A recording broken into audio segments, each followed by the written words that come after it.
Hello and welcome to another She Rises Studios Collective Roundtable. I am Leslie Godet. I'm excited because I have a great panel with me today.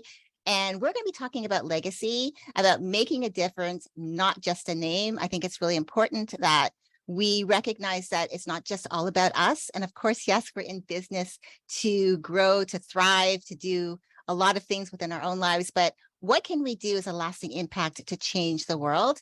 And so I wanted to bring this amazing panel to you to talk about this topic.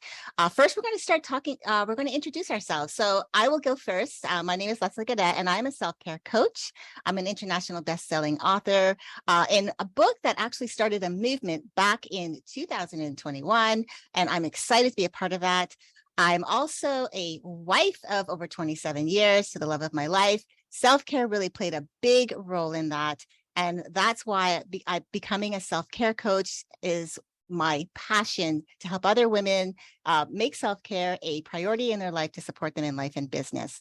So I'm going to go to the next panelist, which I'll just call on you in the order I see you. So Annabelle, tell us who you are. Oh, hello, I'm Annabelle Beckwith. For the last 20 years, I've been a business coach, consultant and trainer. So at one end of the size spectrum, working with scale-up entrepreneurs who are just starting to grow their business. At the other end of the size spectrum, working internationally with global corporates. I've co-authored 2 best-selling books with She Rises, and also solo authored a book. I'm a TV show host with Phoenix TV on a show called True Calling. And what else have I done? Probably other stuff as well. Starts to read like a massive list, doesn't it? And I'm thinking, and I'm also a terrible cook. I enjoy climbing hills and going out for long hikes. And I'm the mother of 2 kids, I say, in their 20s. And actually that last bit, mother of 2 kids in their 20s, that's actually the most important thing. That's my biggest achievement in life. I love it. Melanie, tell us who you are. Hello, everybody. I'm Melanie Greenhalgh, and I'm the CEO of Collective Wisdom Coaching and Consulting. And I'm an international best-selling author, a TEDx speaker, and an award-winning neuro coach, which is really my passion and my drive. And what I really work with women to do is to redefine identity, understand what real success means to them, and I do that by bridging together the science of achievement with the art of fulfillment. And that's that really secret sauce. It's the magic moment where women experience transformation, and being a part of that, standing beside clients and working with them is just, when we're talking about passion, that's what it's about for me.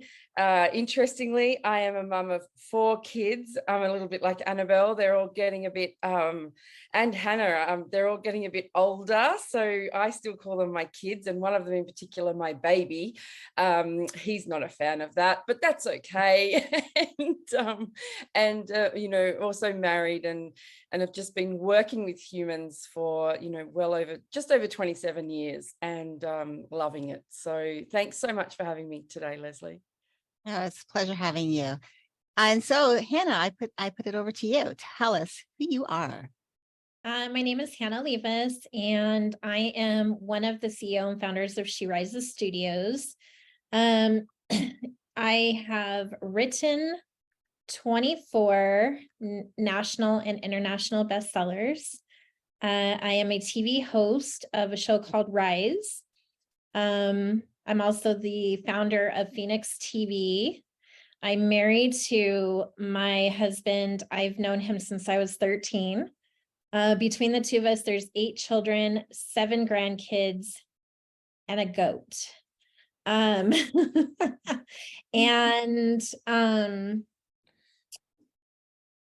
love Stevie Nicks, and I karaoke. I'm an undercover karaoke person. Now that we know that, Hannah, now that we know that. Yeah. I love it. The secret's out. The cat's out of the bag. Yeah. And do you do this at home? Do you do this at home? I do it wherever there's a microphone. I'm such a nerd. Oh, I love it though. My question is, does that include hairbrushes? Oh, it Even the pen. Bless. You're gonna have to give us a song now, Hannah. I mean, come on. I love it. I Burst love at it. the I end, love it maybe. so much. Yeah, I love that. And so I love this diverse panel. I mean, we're coming from you from all different parts of the world, which is incredible. That's what I love about the internet. We have this access to each other. And that's what I love about being a part of this collective leadership team that the four of us are a part of, because we can not only do this for ourselves, like be able to reach and support each other, but we're actually able to then, you know, reach and support each other as we reach and support other women around the world. So I love that. So I want to get into the questions, and Hannah, I'm going to begin with you. Because we've known each other the longest out of the four of us. I've known you the longest, and I've always admired you and what you've built. And I've always said to myself, if Hannah can do it, so can I. I mean, this is something I say a lot to myself, especially when I get scared. So when you first began your business, did you have goals beyond just making a profit? And what deeper purpose or mission were you hoping to accomplish? Ooh, yes. So I wouldn't, and Adriana can attest to this as my husband can. I never thought about money. In fact, at that time when we first started, I was working a full-time job doing something completely different, and I was running a nonprofit. So I never really thought like, yeah, I'm going to do this for the money. It was more for, I was still looking for something to fill a void for me. And I was looking for like ladies that I could honestly just connect with and build relationships with. I was like in this really crazy time in my own life. I was going through diagnosis and like, I just wanted friends. I didn't think it was gonna grow into something like this. In fact, my husband tells me all the time, he's like, you're always giving stuff away. And I'm like, yeah, but you know, you reap what you sow, right? You give, give, give. And yes, people can take advantage of people, but I don't feel like that. It just kind of happened, you know, and it's been incredible. Yeah. And I love that. And I think that's the whole thing, is about being able to give because you can is powerful in itself, because I know a lot of people are in business for everything that they can get out of everyone else.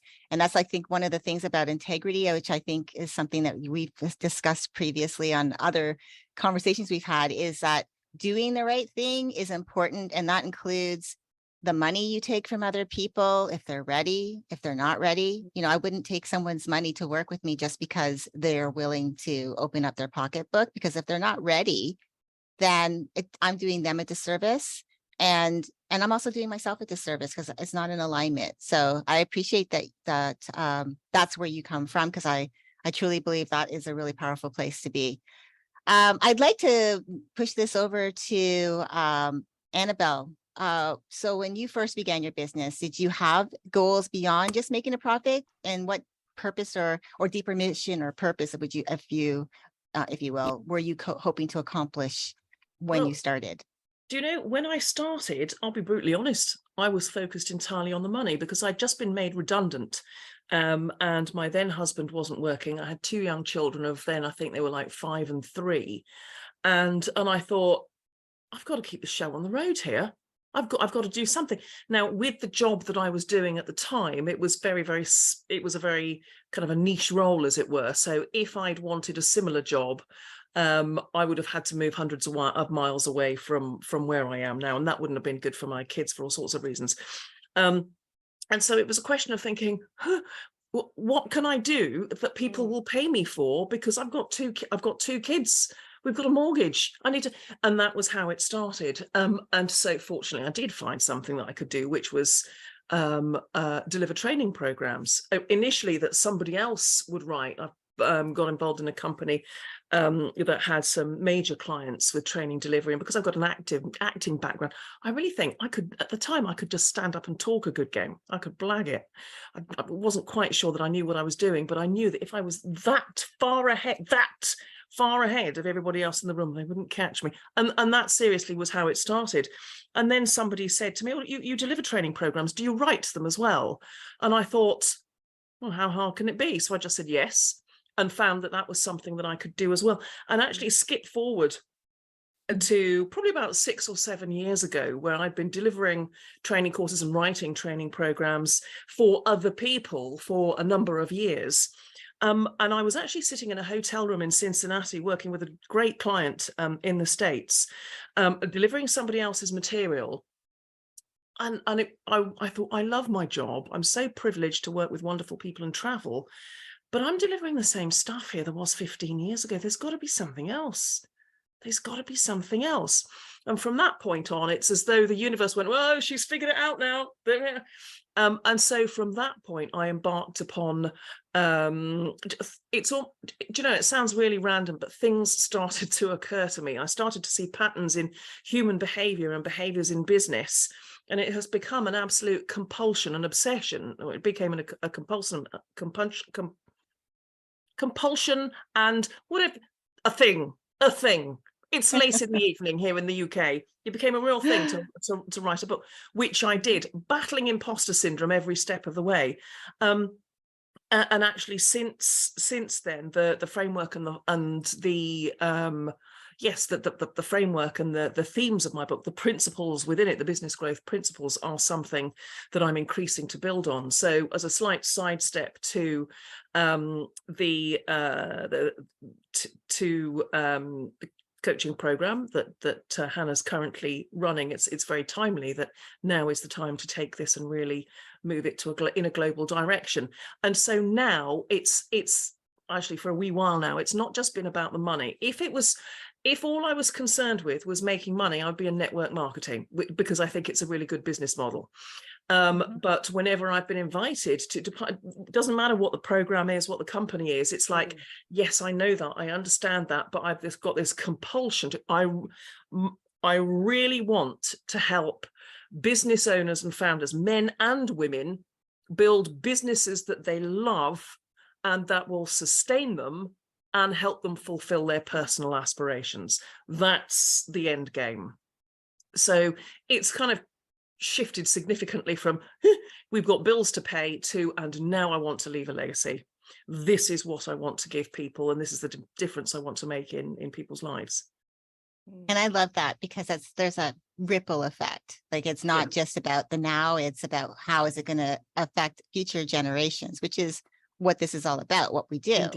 It's not about just like having this one little thing happening now. What we're doing might not look the same when the next generation takes over, but at least they've been given a sort of blueprint, if you will, to have something to help them as they journey through it. So I appreciate that. Melanie, what are your thoughts on that? Do you need me to repeat the question, or are you good?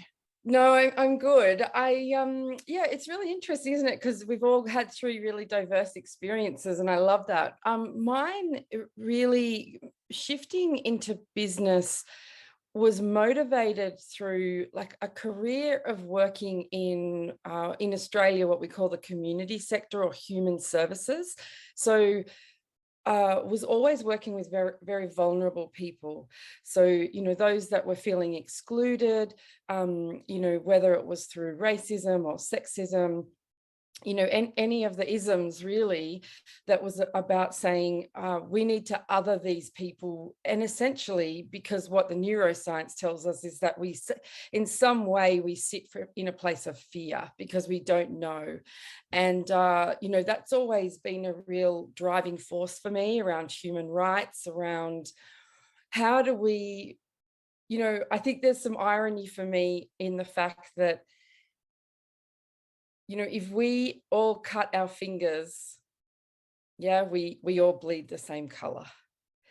And we all have these beautiful brains and this beautiful, you know, bodies that help us navigate life, right? And yet the way that we are pulled apart as people, it actually breaks my heart on a daily basis. Like, being an empath can be such a wonderful gift, but let me tell you, some days it just wants to, you know, take it out of you. But so that was kind of my career, right? So I was working in there, and over that sort of 23 years or so, I I sort of went and I touched burnout, and then I was really aware of it, and I was a leader in the community. So I was importantly trying to role model to my teams.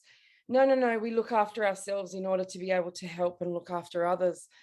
And then I just I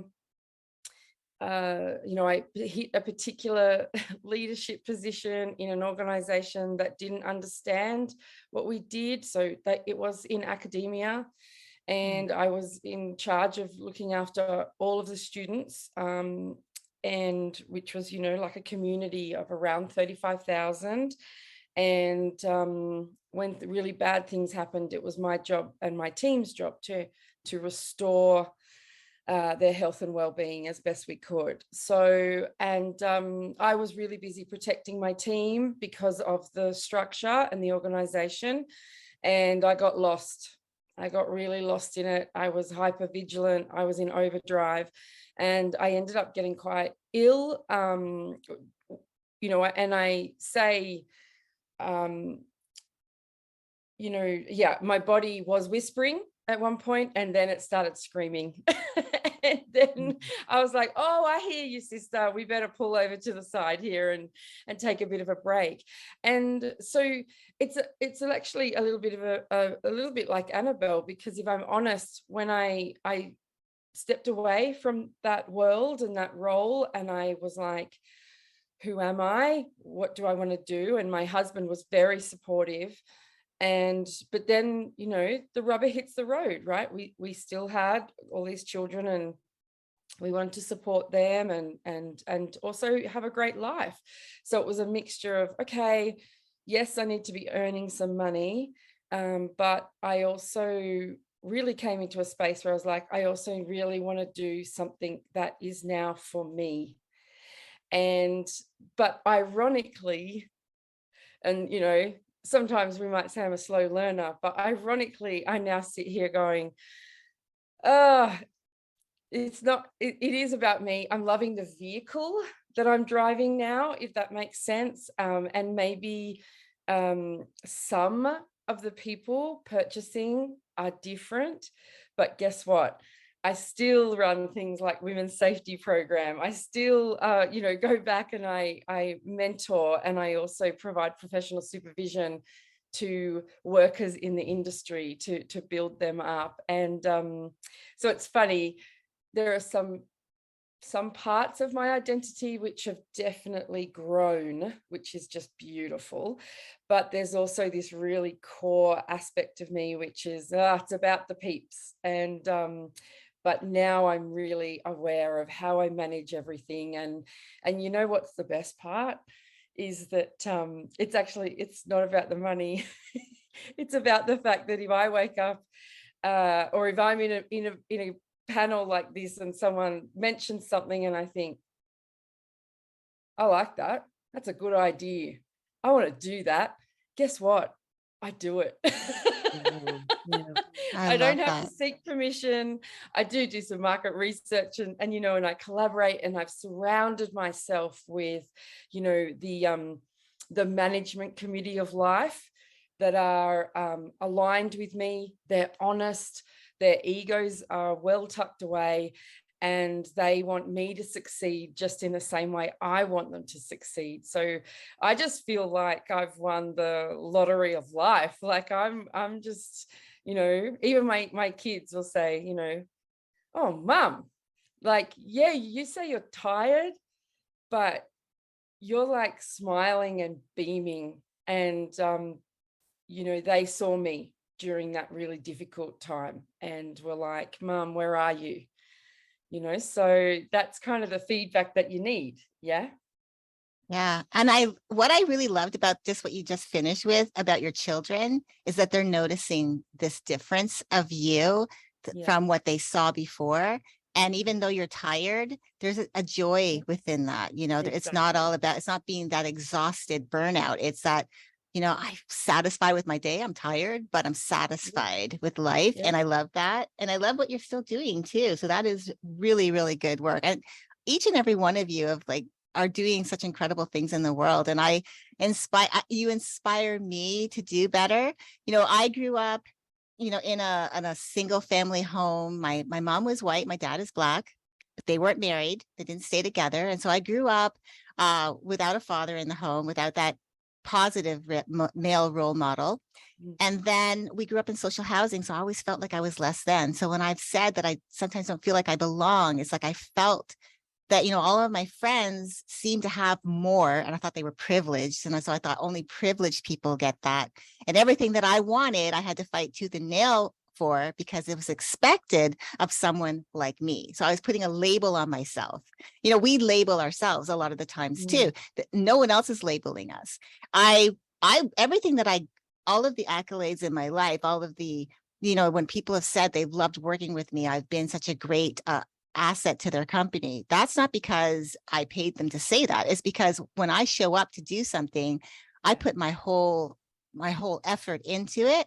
And I think that's what I like about where I'm at in my life today. I've been in the industry of law for over 40 years now. And I when I look back on my life before I stepped into the entrepreneurial world of being my own boss in this industry of law, I was just existing. I was just trying to survive daily. And what ended up happening for me was it was becoming too much. I had no life. And I knew that I needed to make a change. I didn't know what that was, exactly how that would look. I just knew that the one thing I could do was take back my time. And I wrote about it in the book, Becoming an Unstoppable Woman, because I literally believe that by my taking back my time, that it saved me. Because I was on what I felt a fast trajectory of a heart attack. And I was not yet 55 years old now. So I'm talking about in my 50s. And I didn't want to die. But I certainly didn't feel like I was living. I had no quality of life. And so when I took back my time, what that allowed me first was to step into being a boss. I didn't know how to actually navigate that world of being a boss, even in the industry that I was, because I kept asking for their permission to take time off. And until finally someone said to me, that you can set your own hours. You are your boss. You're your own boss. And it was like, oh, I am. But someone had to point that out to me because I came from that corporate world where I had structure. Someone else was telling me what to do. And when I did that and finally decided that I wanted to learn, I wanted to meet new people, I went out and networked with people by myself. I would go to networking events. I didn't know a soul. And I met incredible women along the way. And then I started this self-development journey, which led me into doing what I do as a coach. But it started out with emotional awareness, because I always felt like with my relationship with my husband, it was always emotionally driven, my conversations. And so whenever I would say to him something that I wanted to spend more time with him, or I wanted more quality of life, it was always coming from an emotional place instead of saying, hey, and it felt like he was being backed into a corner. And I didn't mean it that way, but it's because of my emotions were taking over. And so that's what got me into coaching, was I wanted to help other women learn how to, first of all, love yourself. Because when I finally released a lot of things, I learned to love the person staring back at me, at my own reflection, without conditions, because I think that's powerful enough. You don't have to be perfect in your life, because no one's perfect. And life is, like some people would say, a box of chocolates. You never know what you're going to get. But if you can love that person staring back at you, you will show up every day. So a question was posed earlier in another meeting, and it was, what do, leaders do? What do people that are successful do? Well, they're like that 1% of the forward thinkers, right? They'll do what 99% of the others won't. They'll take chances if there's that 1% chance of it succeeding, because what's worth living if you're not actually taking chances in life to see if that's going to work? You don't know unless you try. So I really, really loved that, what you had said about that, Melanie, about, being able to, do something without really knowing outcomes. But that's what happened with me. And so I got into self-care because I really felt that it was not just self-love. It wasn't just mindset. It wasn't just emotional awareness. It was the whole package, how we treated ourselves. And that's how I got stepped into self-care. Because a lot of women that I talk to think mani-pedis and massages and lunches and buying yourself dinner or going out with friends is just as self-care. And yet it's so much more than that. It's making the meal for your family and spending quality time with them at the dinner table, talking about their day. It's sitting in front of the television, maybe laughing at your favorite show that you're watching with your significant other, and you can't believe what the characters are doing. That's a self-care moment. It's taking time to walk outside and actually see what's around you, the trees, the flowers, the birds, the butterflies, squirrels. I see that every day when I go for my walk. It's absolutely incredible that I see so many different butterflies and I see the birds, so many different colorful birds and the squirrels. And I love that. That is self-care for me. It's filling your mind with beautiful, quotes or good books that are meant to inspire you to grow, to be better. Self-development to me before, if you asked me 10 years ago what self-development was, I couldn't tell you, except what I knew that Tony Robbins did it. If you were to say to me that this is what I would be absolutely over the moon with, I would tell you that you were crazy.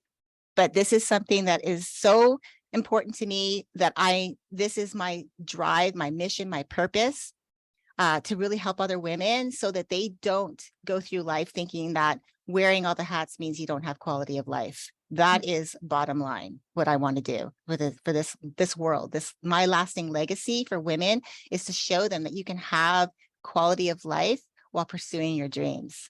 So that's my legacy. So thank you, ladies, for sharing yours. The next question I want to ask you is, and I'm going to start with you, Melanie. As your business grew and you became successful, how did you stay grounded in that original purpose and mission? And has it evolved over time? Yeah, I think, you know what, when I was thinking about this, that idea of staying grounded, and I was like, well, what actually like took me away from my own alignment or, my ethics, if that makes sense, and interestingly, it was because I was on such a rapid growth journey around, for me, it was marketing. So I'd never sold anything other than, like a healthy meal to my kids, if I'm real, or, like why it was a good idea not to put their finger in the PowerPoint. I was like, who am I? Why would why would people come and work with me, and pay for that? That was a really big shift for me. And I had to learn that skill. And what that did was took me into this world of branding and marketing. And all of a sudden, if I got wobbly and if I lost track of who I was and what I was actually about, it was, if I think about it and reflect on it, it was in that rapid learning movement, right? Because I was asked to go, you're asked to do things like think about your ideal client. You're asked to do things about, what do you want people to see, think, and feel about you?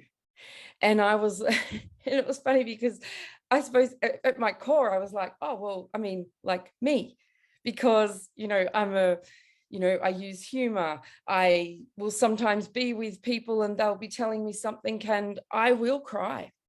I've never been that practitioner that said, oh, I'm listening to your really horrible story and I can't, like you've been treated so poorly, but I'm going to sit here with this face and let you think that in some ways that's condoned, like that, So it was really, I got a bit lost there about,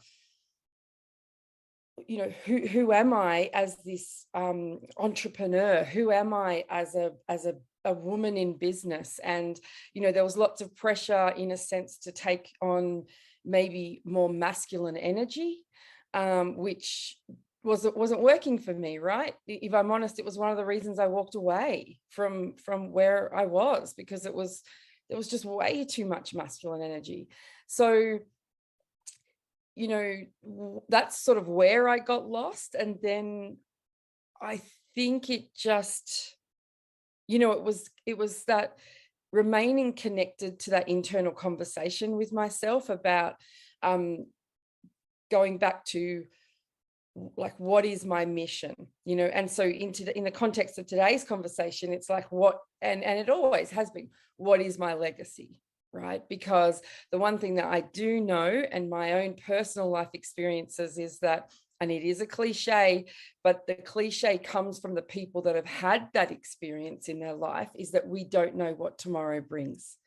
So whether you've picked up a phone call, whether you've turned up in a doctor's office, whether you've, you know, you've been sitting at a friend's funeral, you know, there are moments in the human experience that make us aware that we are, you know, just one of the ants that roams the earth.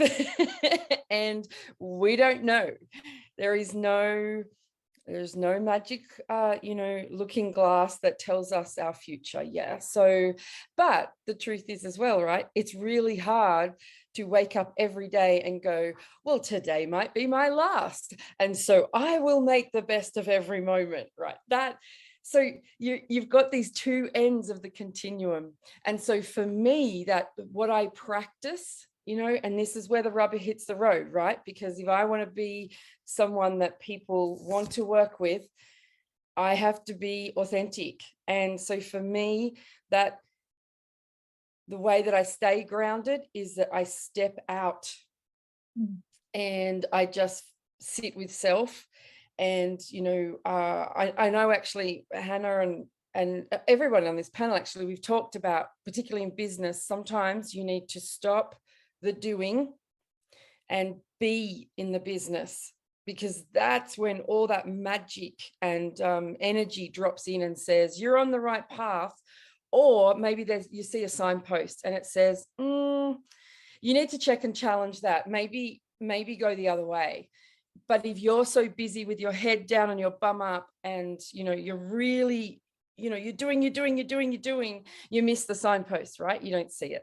So I think for me, if you know, reflecting on it, I think that's probably been the strongest grounding tool. And do you know what I love about that? It's free. So you know, it is literally just, you know, some days that can be a cup of coffee by myself, laptop down, pen and paper, right? And I love before when you were saying, Leslie, like we're sisters from different mothers, because we're like, self-care is not about big, long, expensive things, and, you know, but yeah, I think that's probably what's helped me, you know, remain grounded. And like anything, it's a learned skill. You know, I had to practice it. In the beginning, it was clunky and sometimes uncomfortable.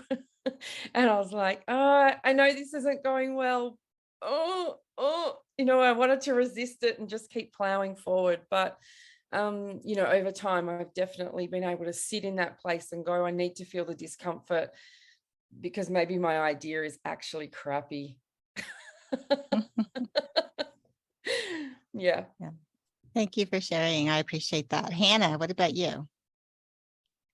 I think what's kept me grounded, well, there's a few things.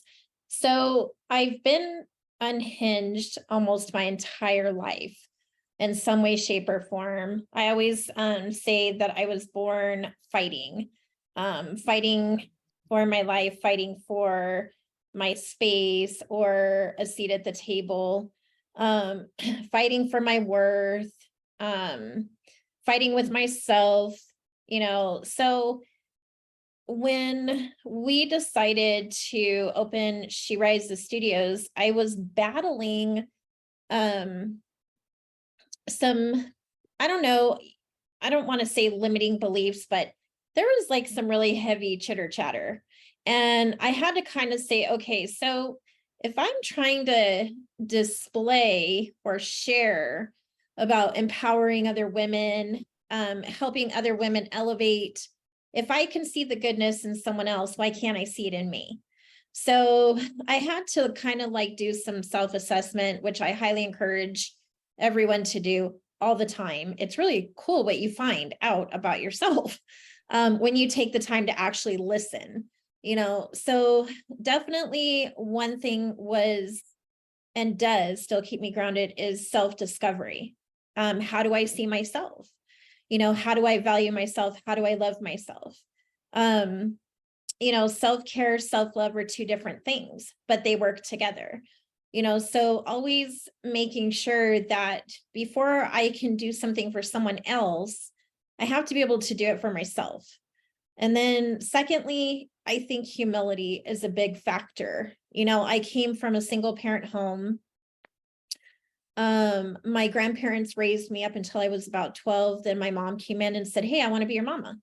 And by then I was this angry teenager, and my dad has been in and out. And, I really didn't have a father figure. And so we lived in a way that, we were on a single mom budget. And so I think it developed some weird money habits, and I made poor money decisions. Talk about failure after failure, or lesson after lesson. It depends on your perspective of things, but I made a lot of boo-boos. And I'm glad I did, because it helped me realize being an entrepreneur requires you to be humble. It doesn't matter if you have 50 cents or 50 million, but if your humility is at stake, something's wrong. Something is completely wrong. Yeah. And another part that keeps me grounded is you don't know how long you have. You don't know what tomorrow may bring. There's two things that we know for sure. We're all sitting in this panel right now, and we all know that we have an expiration date. So in order to stay on target, stay grounded, we have to be very aware of what can happen and try to work on the things that we can and let go of the things that we cannot. Yeah. And that was hard, because I was a major control freak. And being a person of always wanting to have control, it is a mechanism that guarded men and women utilize. Because if you can control it, then that means that wall is up and you're not allowing anything to penetrate through that wall and hurt you. So part of being grounded as well is letting go, chopping down that wall, kicking it in, whatever it looks like for every person. But the biggest thing is the humility, and really you have to trust what you don't know. And that's hard. But, and then my kids and grandkids are my world, and my husband, like, they're constantly my biggest supporters. They're my biggest headache, but they're also my biggest supporters and my biggest inspiration. And my being a grandmother really set in a whole new thing, because my baby's having babies. And what kind of example and legacy do I want to leave for them? That was one of the biggest pivotal moments in life, was when I became a grandma. And that definitely grounded me and caught my attention. And I knew that I had a second chance to be a better version of myself for them and for my kids. So it's kind of a combo of things. Yeah, no, I love that. I think it's important too. Like, you have that lasting legacy through the children in your life, your children, your children's children, their children's children will benefit from how life is with them right now, based on how you're supporting them and showing them what it means to actually be all in and being that better version of yourself for them. So I love that. That's legacy right there, and legacy making for your kids. Annabelle, tell us about what your thoughts are on this.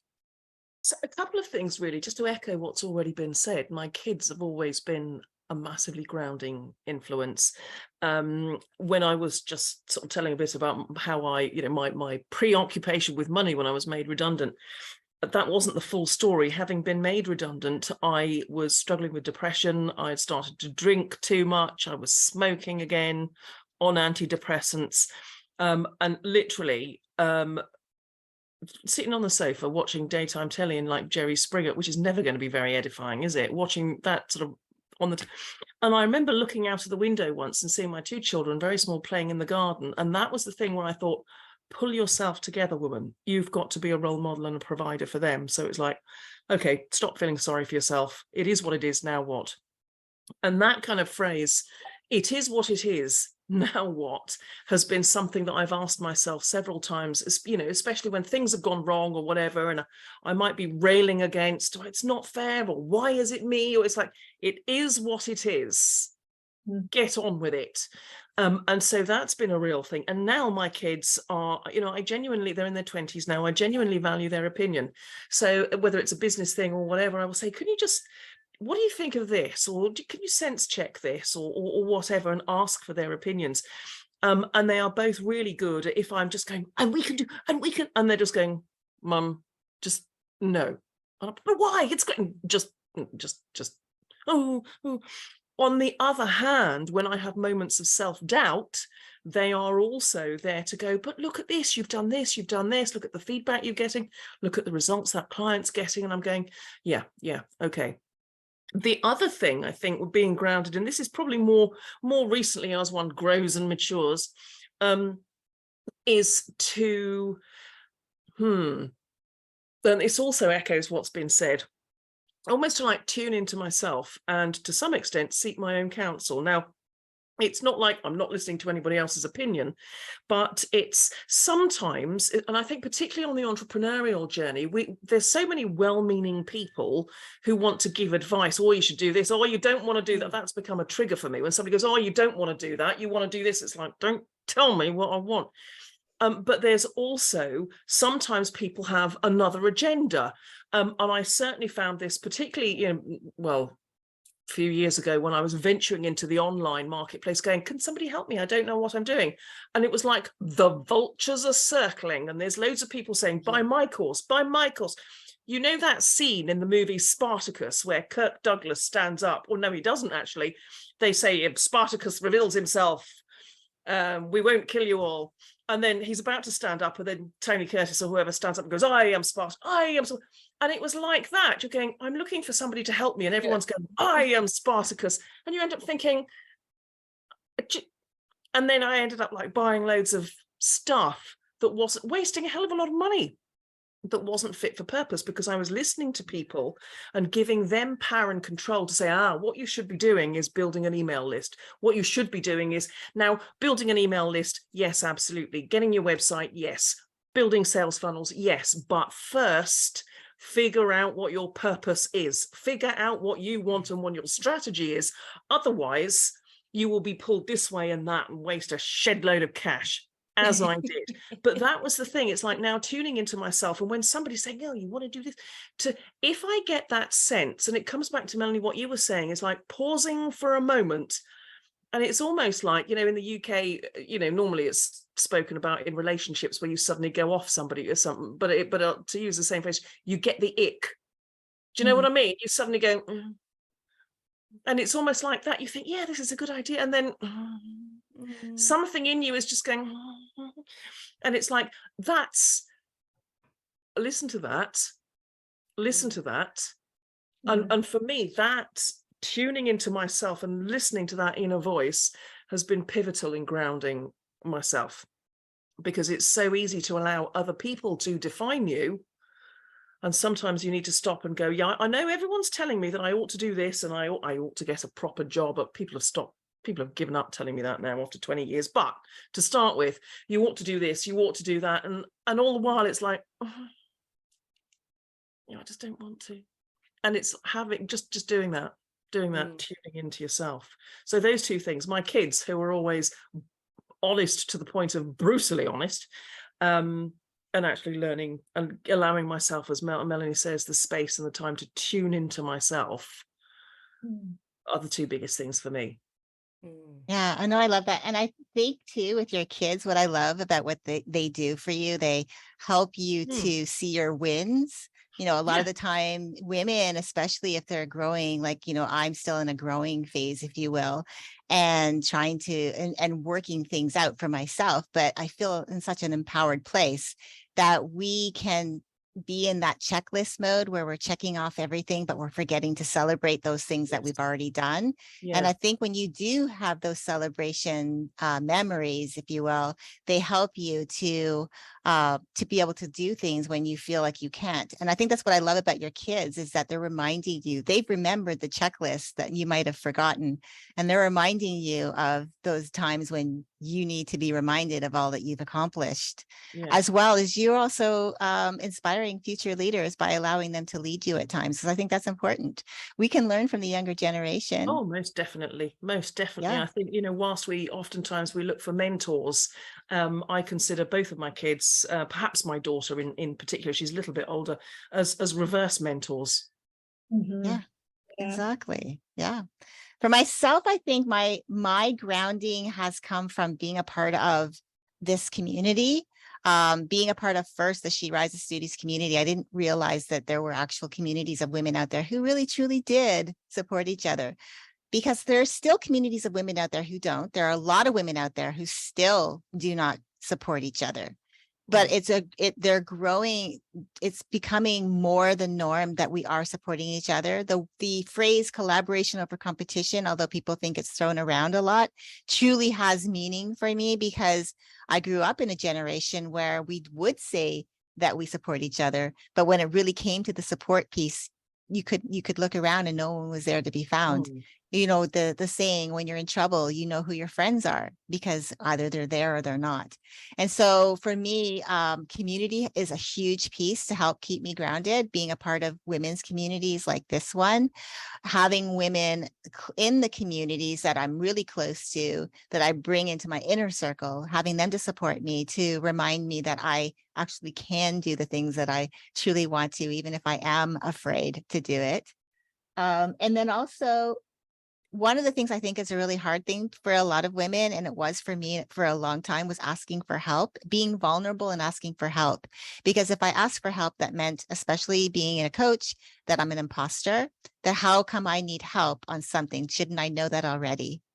Shouldn't I be well versed in something? To me, asking someone else opens me up to a new perspective, and I learn from that.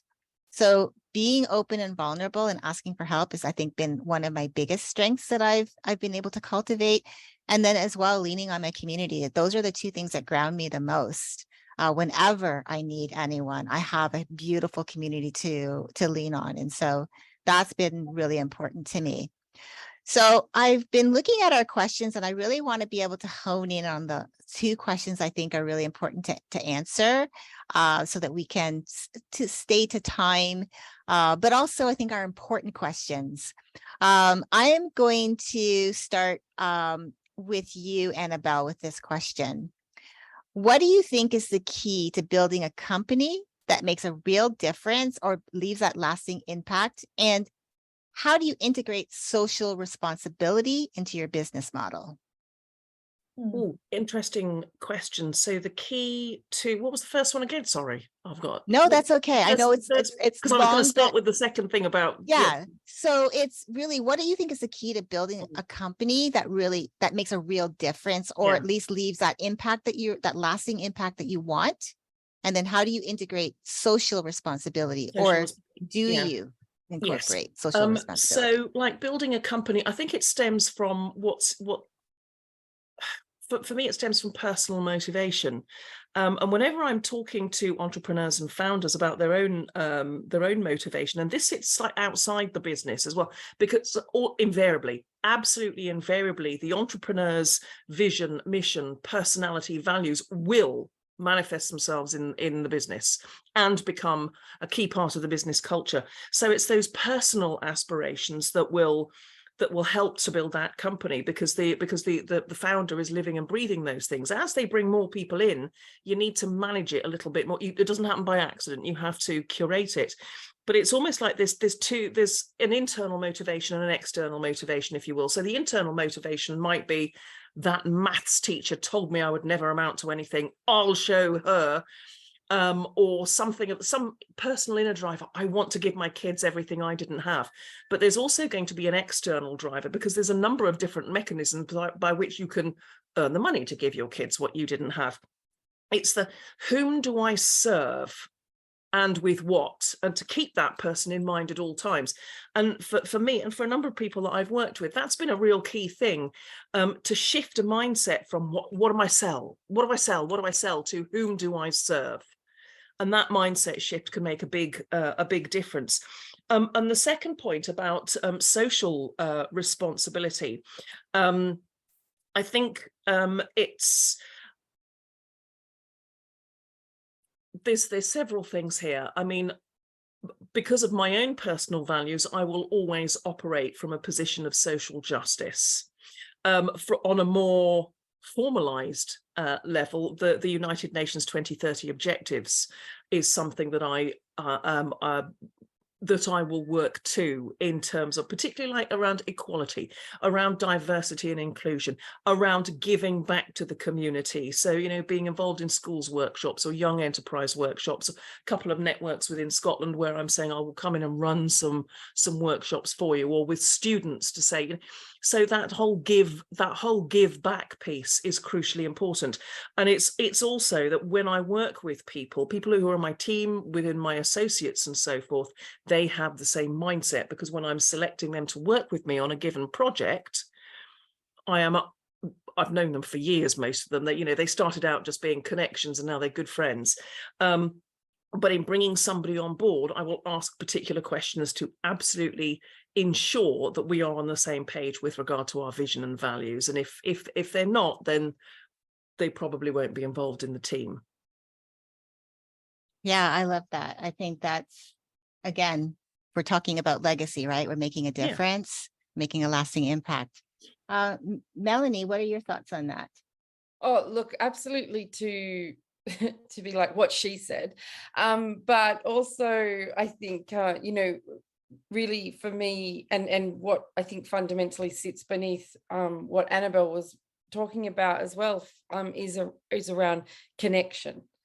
So, you know, and I know, and actually it was interesting when we're talking about, you know, that moment where everyone's telling you, oh, I've got the product for you, I've got the, you know, sell. But, you know, ultimately it is about, you know, for me, if we think about humans and the way that we prefer to be, it's all about connection and belonging.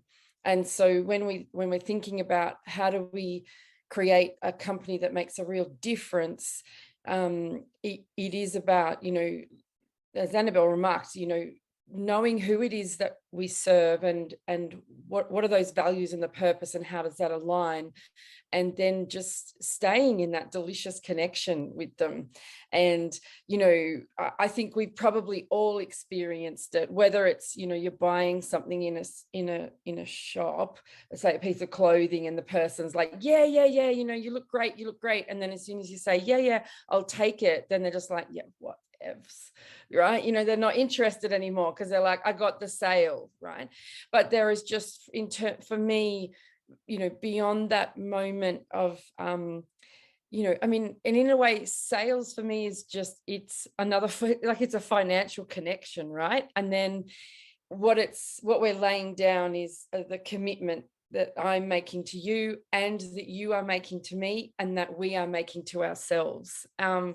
So yeah, I think that's really important for me, is just how is that connection a part of everything that I do. And I think the social responsibility stuff for me is just so embedded in my personality and my identity. But, you know, I love that moment where I, you know, we'll be working with someone and, you know, like they might be a young youth worker, as an example, or they might be, you know, beginning to work with women in domestic and family violence, or maybe they're going into a prison, or they're working in mental health, and I create a really beautiful, safe space. And the best thing that what I love in those moments, and what makes me feel like that legacy and contribution is just going to be carried forward is when they say, you know, I'm really scared. And, you know, I just, that's okay. I was scared. I am scared, you know, and to just help them understand that everything they feel and experience is okay. It's then how do we respond to that, and really helping them go, I'm not going to react to that initial emotion. And that's really powerful when you're working with people who are supporting people that are really struggling to help themselves in that moment, you know. So to be able to give them that really solid foundation, that even when they're in a moment and they think, oh, I think this might be beyond me, that then they go, no, it's not about me. It's about this person, and I'm in. And then I can be the safe person that they can come back to and go, you know, that felt really full on. And I'm like, that's because it was full on, you know, and acknowledgement. So for me, I love that, you know, connecting with people that are, and, you know, at the earliest stages of their career. It really, it lights me up. I don't know what it is about it, but I just feel like it's a big legacy piece that it's just come into my focus in the last 12 months, and I love it. That's amazing. That's awesome. I love that. Thank you so much for your share on that. It's really, really powerful. Hannah, tell us about yours. It's a couple things. So, you know, when we were really diving into what She Rises Studios meant, or what we wanted it to mean, we were totally not accepted in any way, shape, or form from some of our closest of friends, colleagues, family. In fact, I call them the mean girls, the plastics. And if anybody has watched the movie Mean Girls, you'll know what I mean. And, you know, when Regina goes, oh my gosh, I love your bracelet. Where'd you get it? That, you know, and I'm not going to sit here and pretend I'm an actress, but, and then she, like, you know, she says where she got it. Oh, my mom gave it to me. And then she gets up and walks away, and Regina's like, ugh, as you know, we dealt with those mean girls and those plastics who in your face would be, you know, acting like they were supportive, acting like they cared, and then in the same breath, turn around and tell you, well, why would you do that? You can't do that. Who's going to listen to you? I actually had a woman, and this was like one of the most pivotal moments, because She Rises had not been completely formed. We had no idea what we were doing. And she said, the only reason why you're successful right now is because you're sick, because I shared my story. And the only reason why I shared my story is because I was hoping to find other people who are going through what I was going through. And in my head, I was like, oh, I wanted to call her a name. But it also fueled me to say, that's not true. And so I wanted to create a platform for women, no matter what their background was. We wanted to meet women right where they were, whether it was good, bad, ugly, in between, if they were a hot mess, if they were fully a respected woman in the community, it didn't matter. We just wanted to meet them where they were and let them know that my house is their house. And the other part to that is when you do that, when you open the door with a non-judgmental zone, you're opening the door to women who normally wouldn't even consider opening up and talking and sharing their story, because they're so busy trying to hide it. They don't want to be exposed. They're embarrassed or whatever it is. And we just kind of were like, we don't care, you know, come as you are. Let's talk. Let's see what you have to share. And I love it when, and you say it all the time, Leslie, we are better together. So I think that's one of the reasons why She Rises has grown exponentially. It's not a magic trick that me and Adriana did. Truth be told, it's the community that came in and formed because they were given that space and that freedom and that non-judgment zone to do it.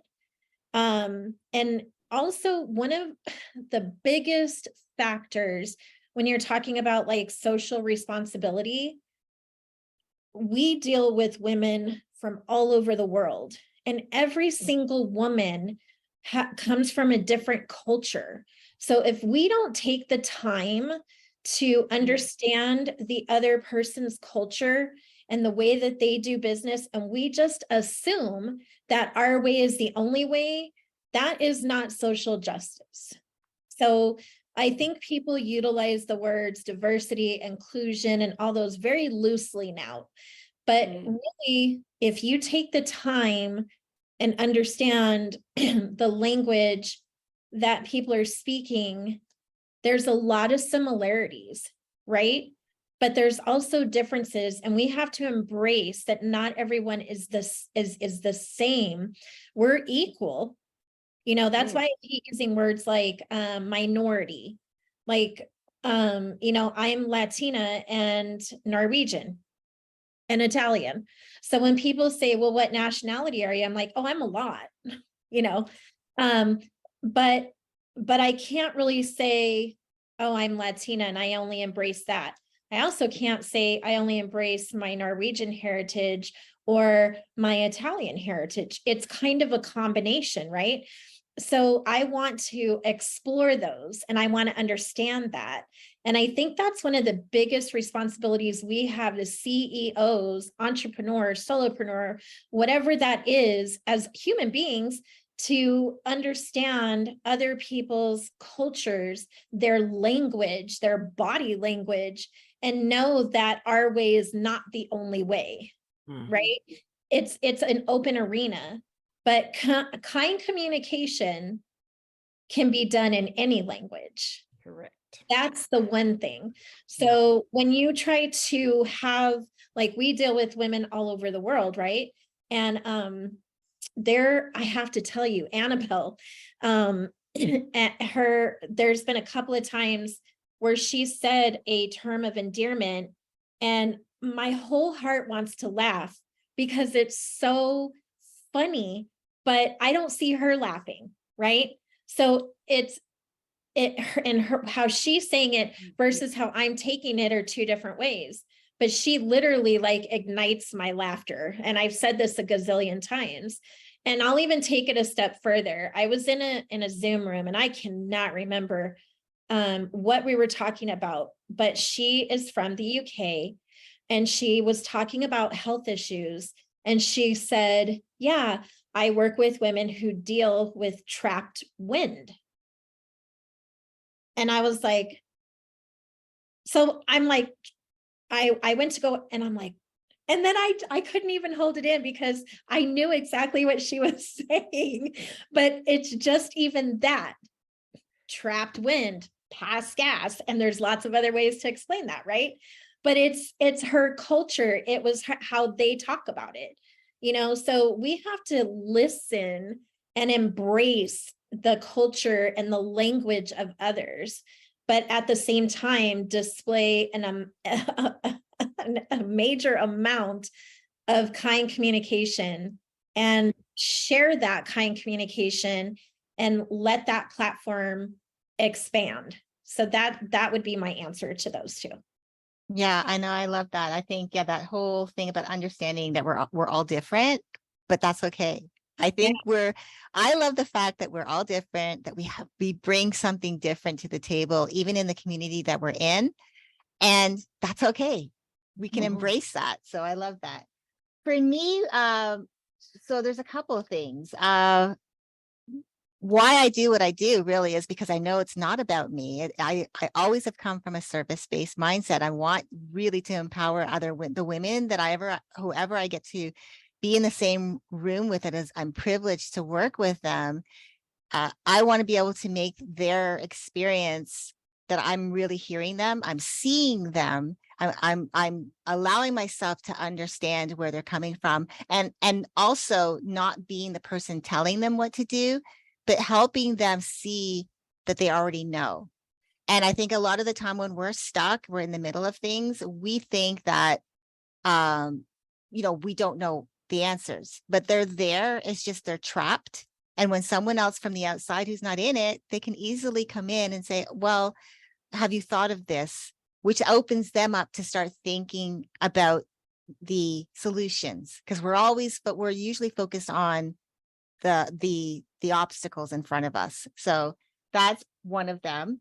The younger generation, as far as for my legacy, I really truly want to inspire the younger generation of women, even women that like myself, who grew up in that, or I guess they call them latchkey children, or even mixed race community, where my father was Black and my mother is white, and not really understanding, not really having the experience around part of our culture. I never really grew up around people that look like me. Most of the people didn't look like me.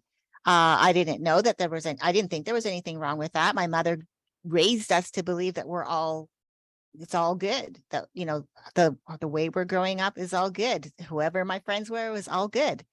But I had to learn, I was scared really when I started having people like myself that looked like me to tell me that I wasn't good enough to belong in their part of the community, even though I looked like them. And that's where I was being told I identified with, because the first thing you see is how I look. So you're going to put me in that little box. So I was always pushing back on that. But I really want the younger generation, whether they look like me or whether they have friends that look like me or family members that look like me, that because they're in a blended family, that to be more, as you were saying, that kindness, understanding the differences and being okay and allowing that to be okay. The second part of that is I have a podcast called Her Extraordinary Life by Design. And I started this podcast because I wanted to be able to connect women to women. That's my primary motive behind it. It's telling the stories of incredible women from all walks of life, their journeys and what they do and how they impact the world, and being able to have that hub where the show notes have their information, that if someone resonates, they have a place to reach out to that person. They have a way to connect with them. And so I wanted that to be part of my responsibility in this world, to do that. I think the reason why I'm on the path that I'm on is because I really truly believe, because I believe in God, and I believe he has me on this path. I believe he is my GPS, and I look to him for guidance every day. I know it's not about me. I know it's about how can I support other people in this world. And that's why I think I stepped into this role of being a supportive person. So those are the things for me. We have one last question, and I hope we can maybe just give one thing that we think would really sum it up for where we're going with our life or with our businesses. So I'm going to go first to you, Melanie, with this question. What legacy do you hope to leave behind through your business, and what future impact do you hope to have? I think we've covered it a little bit, but if you could sum it up. Yeah. It's interesting because often when you think about legacy, your mind automatically takes you to big, grand. And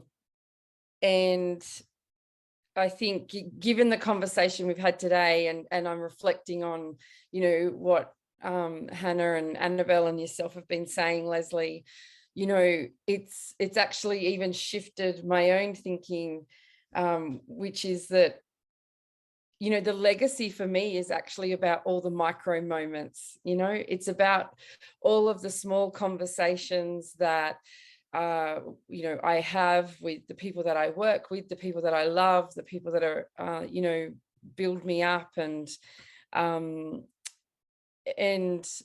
if I really do think about that legacy, it would be that at some point, when my day comes, that there is it only needs to be a small tribe, you know, but a group of people that might just sit in the sun, you know, let it touch their face and just smile to say, I really enjoyed knowing her. I really enjoyed working with her. I really enjoyed being with her. You know, hopefully I cracked a few people up. And yeah, I honestly, you know, and having attended a few different funerals just recently, I'm like, you know, it's that moment when you actually get to sit back and look around, and you can see the little, you know, footprint on each and every heart in the room. And definitely for me, you know, it's just to have had a tiny moment in someone's life where they're able to, I can think differently about that. You know, I'm curious about myself and that, you know, and off they go and explore and hopefully just are open to that beautiful personal growth that comes with lifelong learning. So yeah, I think yeah, I'm in the micro vibe today. I'm like, you know, like I'm sitting here just feeling grateful that I've got to spend this time you know, just talking about some really important stuff with some really amazing women. So yeah, that's where I'm at today. Ask me in a week, it could be very different. I don't know. Did I mention I'm a woman and I'm prone to changing my mind? Oh yeah. Well, I appreciate that. Thank you so much. Annabelle. How would I like to be remembered? I think a statue outside the Houses of Parliament. I think that would be, no, seriously. With the methodology that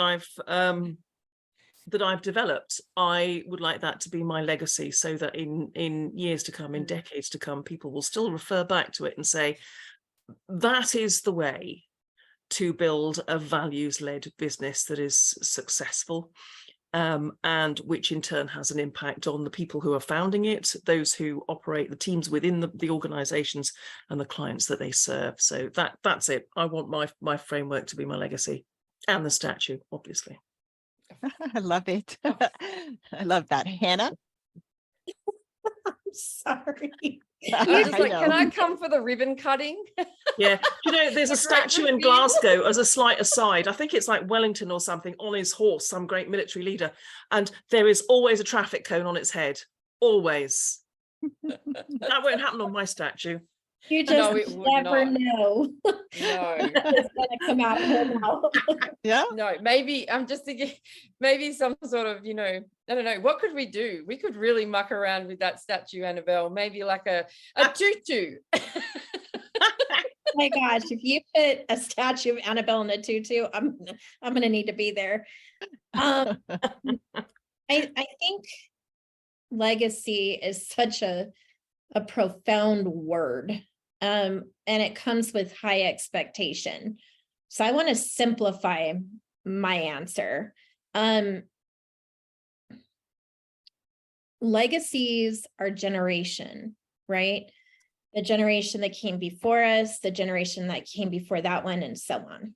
And then there's the generation that will come after.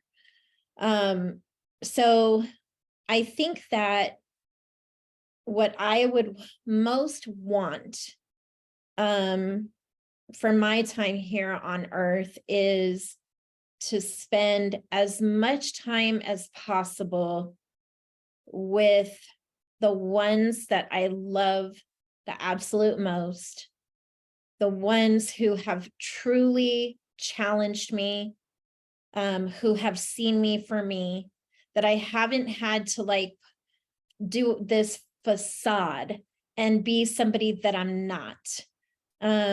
Legacy to me is tradition. You know, like if you talk to any one of my kids, they will tell you I am a nut for Christmas and baking and Thanksgiving and even the day-to-day stuff. Like I'm just a real freaking nerd, geeky, dorky girl. And anybody who knows me knows that, right? And so I want others, if there's any one thing I could say to someone watching this today, is your legacy is what you make it. It doesn't necessarily have to be about money or fame or any of that stuff, because let's be real, we don't get to take the shit with us. But what you do get to do is those traditions and that dorky, quirky, weird stuff, if you're really comfortable with yourself, you get to share that with the people who are in your life, or the people who are in your audience, or in your community, or whatever that looks like. And it's such, I think we get caught up in the term of legacy, but it's what you make it to be, so I would rather spend the rest of my time figuring out what that really is, because honestly, I don't know. I know that there's things that I want to do, but I don't know if that is considered a legacy, or if that's just something that's within my heart, that I want to make come to fruition. And whether it's considered legacy building, or if it's just like, something simple, like it's such a high expectation to have to say, I want the legacy that I change 1 million people's lives. Gosh, I absolutely do not want that burden. that was heavy shit. And I don't want that, but I would love for my kids and my husband and my tribe to be like, you know what, that Hannah, she was a cool chick. I love it when my daughter says, yeah, I got that, mom. Yep, that's my mom. Like, they all know I'm the jokester, the prankster, I don't care. I am who I am. And that's the legacy I would love to see, is for other human beings to just embrace themselves and love themselves where they are, and stop trying to be in somebody else's shoes. Like, I can't stick my size 8 foot in a size 2 shoe. I can't put my size 20 in a size 14. I mean, Jesus, when does all that stuff stop, right? So the legacy would be helping women and men, and first and foremost, those closest to me, to love who they are. That would be my legacy, is to see those things continue to happen long after I have left the building. And the rest is more about, it's all fun. Life is supposed to be fun. I think we just freaking overcomplicate it. Like, I keep saying this, like, simplification, it is not that complicated. It's just, we need to have more humor, more fun. Like, we're so like wound tight. I always tease my oldest daughter, Adriana. I'm like, dude, you're so tight. Like, you're gonna make diamonds, girl, if you get the gist of it, right? Let go, breathe, have fun, embrace life, and stop giving up what people think. Do you, boo? That's the legacy I want to leave. Yeah. Oh, I love that. I love that. You all have shared incredible, like, just lasting legacy desires. I think I'm similar to a couple of things. I truly do want that whatever the work that I do in this world makes a lasting impact on someone's life, for them, that it comes from them. I truly want women to, as I said, it's really important to me, because I watched my mom not be happy. In fact, she's still, it's still to this day, I don't know if she really could really describe her life with any joy, other than she has her children. And even then, that can be a struggle, I think, for her. And it's sad. And so if I could have any lasting impact, it would be to show women that you can have more, you can be more, but you can enjoy your life and spend it on looking at the things that matter. Like, again, those self-care moments, like I was saying earlier, spending time with your family, when you cook your meals for your children and your significant other, your family members, when you're having a party or a gathering, your traditional things, you're putting love into it. Enjoy those moments. You want to be able to have that as a lasting, for me, a lasting legacy for you, where when your generation, future generations will talk about, or the children in your life will talk about, remember, Mom, when we used to do this? Well, then they're continuing on in their own families, doing that as well, because it was such a beautiful memory for them. My personal legacy, though, for me, is I want to be able to look back at my life when I'm 80 years old, if I make it to there, or 85, however that looks. And I'm sitting in my not my wheelchair, but in my rocking chair, my husband by my side, God willing that he's still with me. And we're rocking and we're talking about what we call the good old days, because we can look back with joy that we lived.